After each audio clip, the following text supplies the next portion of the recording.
And meantime, while we were in Zurich, we bought some watches. Some we bought in Lucerne, some we bought in Zurich.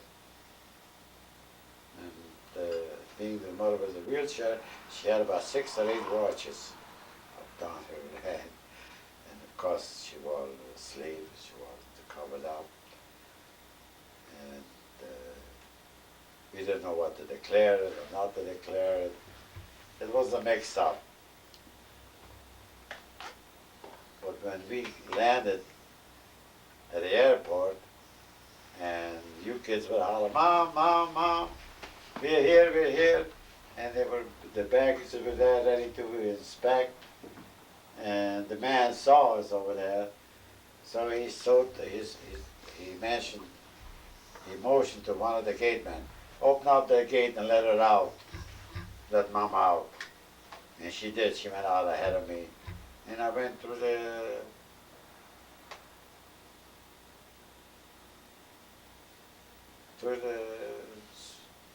without paying any duty whatsoever. Custom office I went through. And then you were there and pick us up. Dad, you've been around here for a lot of years. It'll be 76 years next month. That's right. What do you think was the most important, were the most important people in your life? The people that meant the most to you, and why? Well, in my early years,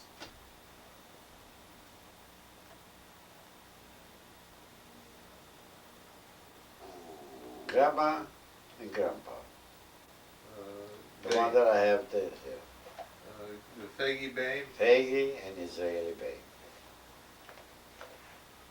They were the most important people. Why do you feel that way about them? Because there was a certain amount of love and affection that I got from them too, that I didn't get from anybody else as a little child. Just like you and Debbie, you and David, hugging and kissing and loving, that's what they gave me.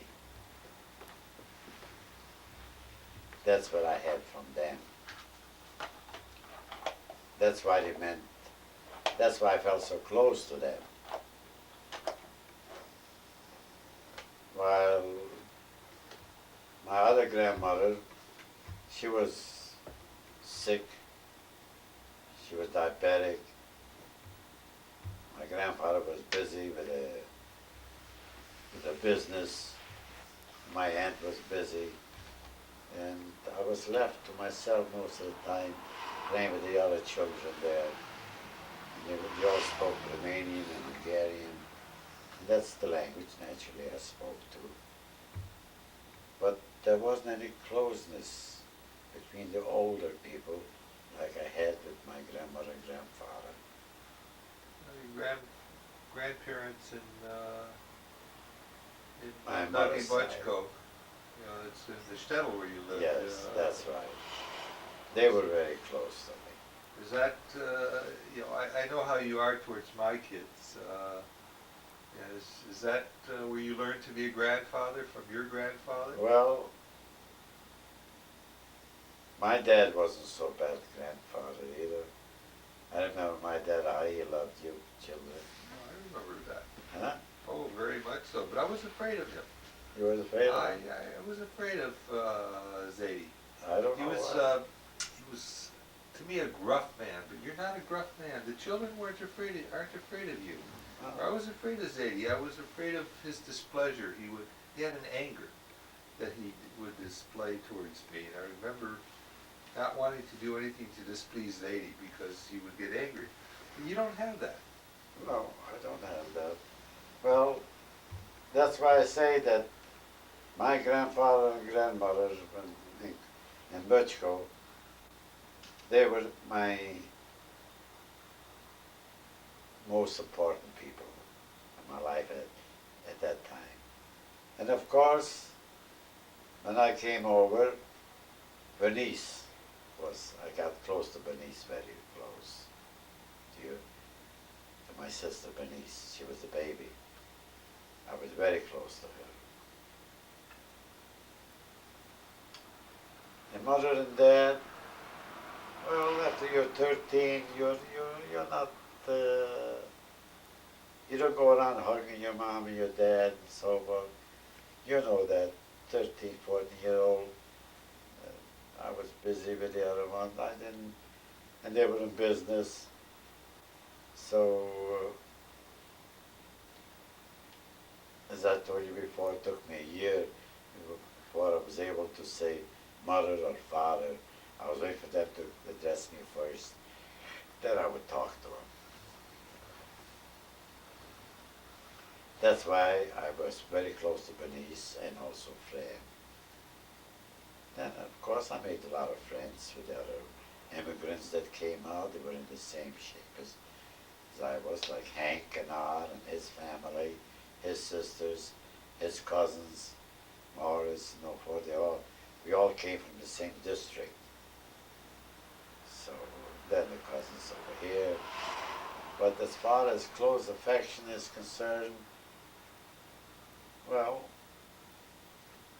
naturally I was very affectionate and close with Mom, and then with you children too. What about Mother's family? Who was the one member of her family that you felt closest to? Grandma. That's Sally's mother. Mary Roth. What was she like? I remember her. What do you remember? She was such a little woman. She couldn't have been over 4'10", 4'11". No, I don't say. She was a little taller than that. She was small. She was. Well, maybe when I knew her, she was old and sort of bent. She was old and quiet type. Sonala, Sindala, Shanyala. She used to, when I come around, she just hugged me, kissed me, and then she would say, "Come take me for a little ride," you know. And I would take her in the car and go for a half-an-hour ride with her. And she would cry her heart out about Rhoda and Joe and the girls, this and that, you know.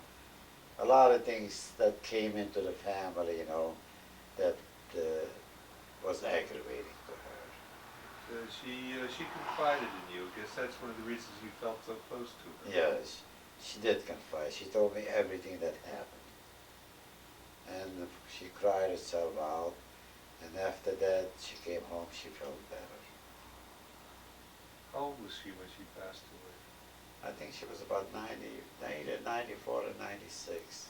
I was in San Diego in 1964 or 5, around there. She lost Anne, and she lost Paul, and she lost Dave. She was the last one to die.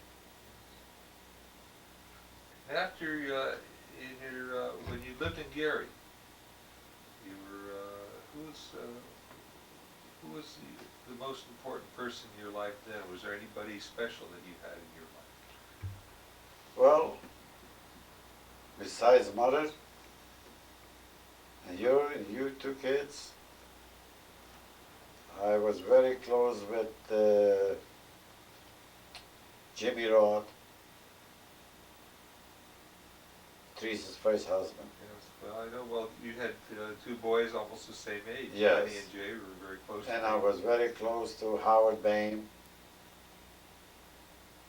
the one who came out here. We were close to them. And of course, I was close to Jack Coslin.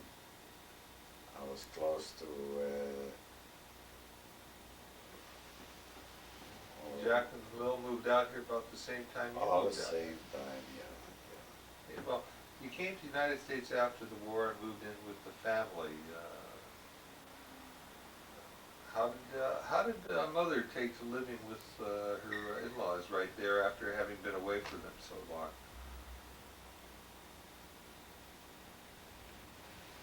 Well, you moved into Oh, a oh single yes, building. you mean when we moved into 7th Avenue. 7th Avenue? She didn't. One day she decided she wants to go back to Chicago. She had to get away. So she took a train, went back to Chicago. That was, how long had you been here at that time?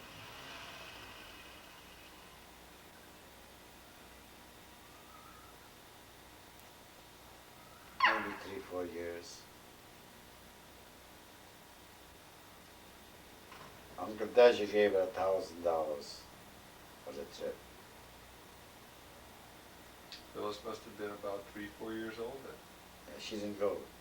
Phyllis stayed home. She met herself. And she felt choked because the family was constantly there. My mother and father and all the cousins, every day congregated at our house. So mother felt like choked up. She couldn't take it no more. Then she decided she wanted to move out. And we did. That's when you moved from 7th Avenue to Citrus. Citrus. She felt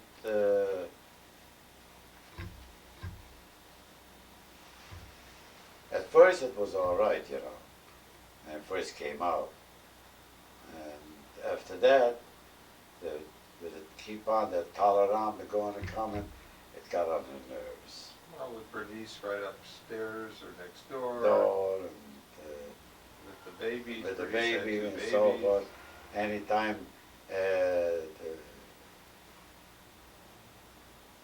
Sarah cried, all of a sudden you clunk, clunk, clunk, clunk, 2 o'clock in the morning, Dad knocking the door. Is something wrong with the baby? I would say, no, Dad. Just the baby, just woke up and had to change him and so forth. He kept an eye. He was so crazy about Phyllis. There was a very special relationship between Zadie and Phyllis. Yeah. I remember on the Shabbos when he was home, Phyllis always sat on his lap. He always had a place for her on his He lap. would line you boys up and give you money every Friday. Remember? No, I remember that. No, it was that. He would give you money. But he was very close to Phyllis. Did you get any closer to your dad when he got older? I did, yes. When he passed away, I was the closest to him. What do you mean the closest to him? Among your family or among Yes. I was much closer to my dad than I was to my mom. And why do you think that was the case, Dad? Well,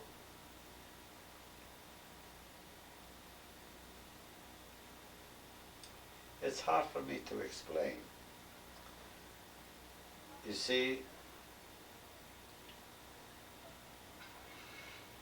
I felt Mother was close to her daughter,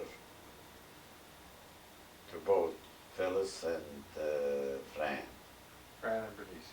I mean, Fran and Bernice, yeah. They were close to their daughter, and rightly so, because if anything happens, anything came up, they were there the first ones to help out. And she liked Sally too, but she would ask Phyllis or Fran before she'd ask Mom to do it. And she knew Mom had 3 little children, after all you two, and the baby. And she had to do the cooking. And then it was running around the business with